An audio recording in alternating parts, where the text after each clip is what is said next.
Jangan lupa ketika kita berdoa kawan-kawan sekalian, bukan hanya doa minta jodoh ya Allah. Ini kan anak-anak muda banyak nih.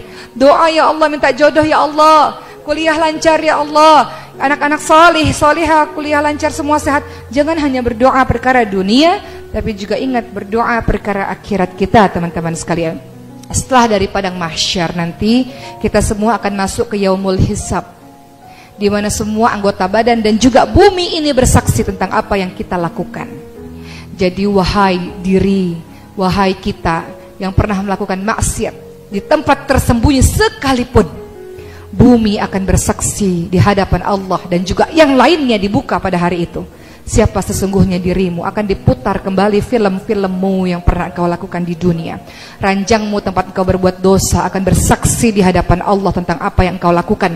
Dinding-dinding, mobil, apapun yang engkau lakukan secara sembunyi-sembunyi, semua akan berbicara di hadapan Allah tentang siapa sebenarnya dirimu.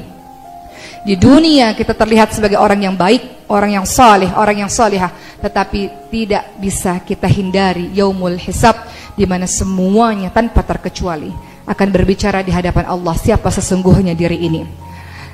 Maka berhati-hatilah wahai diri saya dan diri kita yang masih terus melakukan dosa secara terang-terangan, apalagi secara sembunyi-sembunyi. Semuanya akan diketahui dan akan berbicara di hadapan Allah. Setelah yaumul hisab, kita akan masuk ke titian sirat. Kita akan berjalan teman-teman sekalian di titian sirat. Ada orang yang cepat secepat kilat, ada orang yang berlari, ada orang yang berjalan, ada orang yang merangkak, ada orang yang jatuh ke bawah. Ujung dari titian sirat adalah syurga Allah dan di bawah adalah nerakanya Allah. Banyak orang-orang beriman yang juga terjatuh ke situ menuju ke neraka Allah Subhanahu wa taala yang berisi malaikat yang keras dan kasar. Itu sebabnya kenapa kita harus meminta terus-menerus setiap hari perlindungan dari azab api neraka. Jangankan azab api neraka, azab kubur saja. Utsman bin Affan ketakutan luar biasa. Utsman bin Affan adalah salah seorang sahabat yang dijamin masuk surga, tapi ketika melewati kubur tetap beliau menangis keras. Sampai seorang sahabat berkata, Utsman, kenapa Utsman? Engkau adalah orang yang dijamin masuk surga. Apa kata Utsman? Tapi aku tidak tahu bagaimana keadaanku di kubur.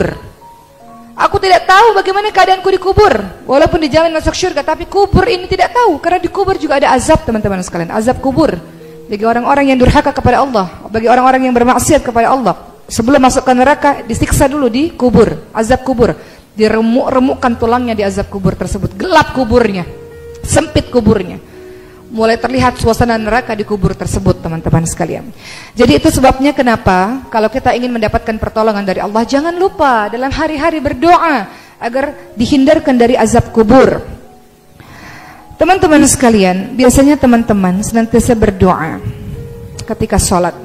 Teman-teman berdoa dengan kalimat di tasyahud akhir sebelum salam.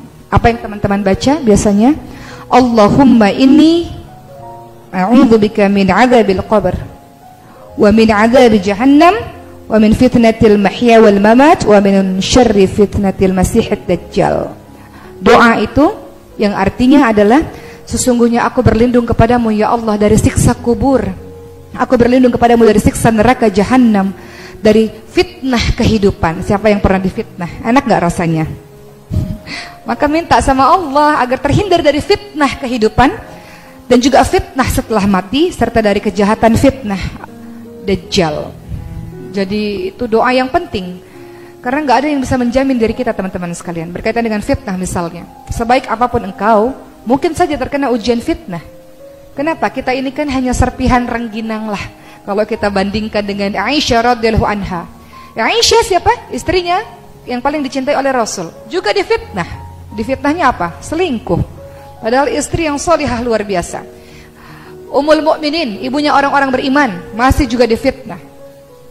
Selingkuh, dan hampir satu Madinah percaya dengan berita itu. Apalagi kita.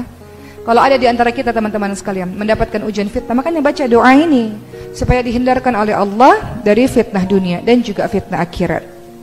Katanya kan fitnah lebih kejam daripada pembunuhan. Jadi minta perlindungan kepada Allah selain dari azab api neraka, azab kubur, juga fitnah dunia, akhirat, dan fitnah Dajjal. Berikutnya teman-teman sekalian, Selain kita senantiasa berdoa untuk urusan akhirat kita, makanya ada doa sapu jagat kan? Biasa kalau kita udah doa panjang-panjang ditutup dengan doa sapu jagat. Rabbana atina fid dunya hasanah wa fil akhirati hasanah wa qina adzabannar. Ini doa juga yang teman-teman sebutkan kalau lagi umroh atau haji, teman-teman kan tawaf dari rukun Yamani sampai Hajar Aswad, pasti doanya Rabbana atina fid dunya hasanah wa fil akhirati hasanah wa qina adzabannar.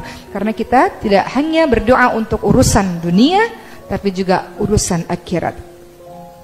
Dan kemudian yang keempat, ciri-ciri hamba Allah yang senantiasa akan dilindungi oleh Allah dan mendapatkan syurga Allah adalah mereka yang pertengahan dalam membelanjakan harta. Dia tidak kikir, dia tidak boros. Maksudnya apa?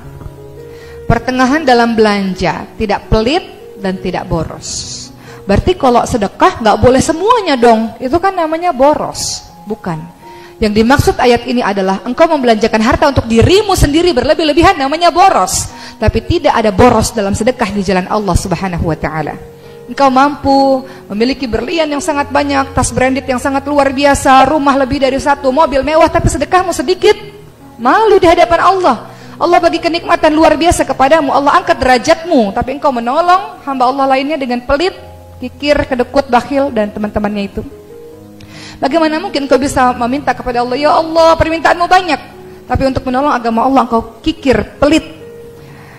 Maka yang dimaksud ayat ini adalah pertengahan dalam membelanjakan harta. Maknanya adalah dalam membelanjakan harta untuk dirimu sendiri dan keluargamu, pertengahan, tidak berhambur-hambur. Tapi ini juga kita tidak bisa menyamakan seseorang. Kalau teman-teman lihat, oh dia berhambur-hamburan, mobilnya mewah, perhiasannya banyak, karena memang dari kecil udah jadi konglomerat, gimana? Standarnya beda. Bagi dia itu biasa-biasa aja. Bagi kita itu boros berhambur-hambur. Tapi bagi dia yang memang standar hidupnya sudah kaya raya, itu sudah biasa-biasa saja. Makanya jangan julid, jangan iri sama orang. Tapi bagi kita yang Allah berikan kelebihan harta, kita diminta oleh Allah Subhanahu wa taala untuk tidak boros, tidak mubazir, buang-buang harta. Saya teringat dengan sebuah kisah, ini luar biasa. Orang yang sedekah, berinfak bukan orang kaya loh teman-teman sekalian. Banyak orang kaya yang juga kikir. Orang yang berinfak, orang yang bersedekah adalah orang-orang yang mau, bukan orang-orang yang mampu. Betul nggak? Bahkan orang miskin pun bisa sedekah kalau mau. Orang mampu pun nggak sedekah kalau nggak mau. Betul nggak? Ada sebuah kisah sahabatnya Rasul di zaman dulu, namanya Sya'ban. Saya suka sekali kisah ini. Perkara dengan sedekah, berkaitan dengan sedekah, saya suka menceritakan kisah ini. Sya'ban itu adalah sahabat yang selalu sholat 5 waktu di masjid. Pada suatu ketika Rasul melihat tidak ada lagi Sya'ban di masjid. Maka Rasul katakan, kemana Sya'ban, wahai sahabat-sahabatku, mari kita ke rumah Sya'ban. Ternyata rumah Sya'ban jauh teman-teman sekalian, 3 jam dari masjid jalan kaki. Bayangkan bagaimana Sya'ban menuju ke masjid setiap harinya, sementara jalan kaki 3 jam dari rumah ke masjid. Maka ketika Rasul mengetuk pintu rumah, tiba-tiba istrinya Sya'ban membuka pintu rumah dengan menangis terseduh-seduh dan mengatakan, wahai Rasulullah, sesungguhnya Sya'ban sudah meninggal dunia kemarin, tapi aku ingin menanyakan 3 perkara kepadamu yang aku sangat penasaran dengan itu. Detik-detik wafatnya Sya'ban, Sya'ban mengatakan 3 hal. Yang pertama, kenapa nggak lebih jauh? Kedua, kenapa tidak lebih baru? Dan ketiga, kenapa nggak lebih banyak? Begitu yang Sya'ban teriakkan sampai kemudian ia meninggal dunia. Apa maksud dari perkataan Sya'ban, ya Rasulullah? Begitu kata istri Sya'ban. Maka Rasul mengatakan, ketika detik-detik wafatnya seseorang, sesungguhnya Allah sedang memperlihatkan ini neraka, ini syurga kepada dirinya. Maka Sya'ban mengatakan, ketika Allah memperlihatkan syurga kepada dirinya, Sya'ban mengatakan, kenapa nggak lebih jauh ya Allah? Kenapa rumahku nggak lebih jauh jaraknya ke masjid, supaya aku bisa berjalan lebih jauh dan aku bisa mendapatkan pahala lebih banyak? Padahal udah 3 jam loh jalan kaki dari masjid ke rumah. Sya'ban mengatakan, kenapa nggak lebih jauh? Andaikan lebih jauh, aku bisa mendapatkan syurga yang memiliki derajat lebih tinggi. Kedua, Sya'ban mengatakan, kenapa nggak lebih baru ya Allah? Jadi Sya'ban sehari-harinya memakai 2 baju. Baju di dalam baju yang bagus, di luar ditutupi baju yang usang. Setiap jalan ke masjid, debu-debu kena kepada baju yang usang. Sampai di dalam masjid, dia buka baju yang usang, dia pakai beribadah kepada Allah baju yang bagus.